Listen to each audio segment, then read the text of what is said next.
We're going to create this great puzzle challenge application where you can drag puzzle pieces from the puzzle dashboard here and add them directly to your board. And once you've finished your entire puzzle, you get some points. So let's get into it. Firstly, I'm just going to go ahead and get V0 to generate the initial design. So I'm going to ask it to develop a puzzle website that lets me drag puzzle pieces of a picture in order to form a full puzzle. And it should have a drawer and points at the top. Now V0 is going to go ahead and make this puzzle. So now it's coding up the website. So now it's done with the design. And I can see over here I have various pieces that I can go ahead and drag. So I can drag this around. So we see that the dragging is a bit awkward and it's not behaving as expected. So I'd like to be able to actually use this puzzle piece and be able to drag my pieces properly. So I'm just going to go ahead and add a follow-up.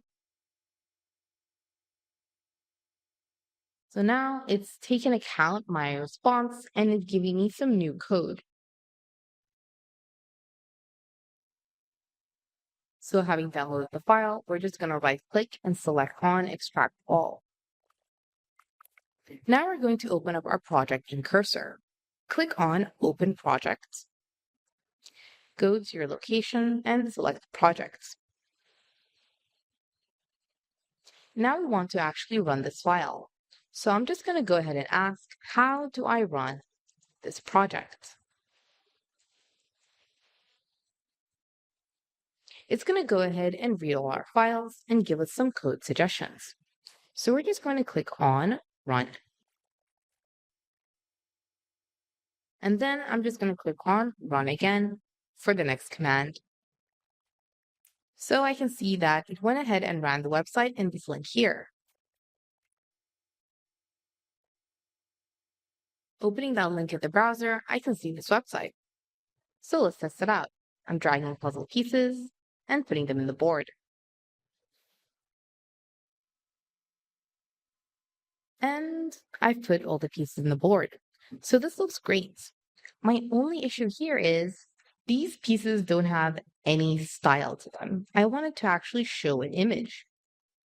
So let's go ahead and get an image for our puzzle pieces. So this is a really beautiful picture. So I'm just going to right click and copy this picture. And I'm just going to pick a folder. This one says images. So I'm just going to paste it over here. So this is the image that I want my puzzle pieces to use. And over here, I'm just going to go ahead and tell Cursor this. Of all my puzzle pieces being blank, I want it to show an image. Please use the image. And then I'm just going to go ahead and add my image.png, the one that I put inside of my project right now. So I'm just going to go ahead and say yes. So it's asked me to go ahead and rename my file here to public images puzzle image.tsx. So over here, I'm just to change this link here. So I'm going to go ahead and change this from image.png to puzzle image. So it's gone and given me a code change. I'm clicking on accept. And then I'm going to go ahead and click on the next suggestion. So now let's finally test it out. I'm just going to drag some pieces from the dashboard here. I can minimize it if I'd like. And let's put them into our board. So that looks good. Okay, it actually goes over here. And once I've put it in the correct location, I can't drag it anymore. So that's looking pretty good. So let's finish up our puzzle piece here. Once I take away all the pieces, I get this nice message. This piece goes here. We finish up the tree. And we get a nice message here. And we get some points. So that's how easy it is to create this puzzle challenge application with no coding experience.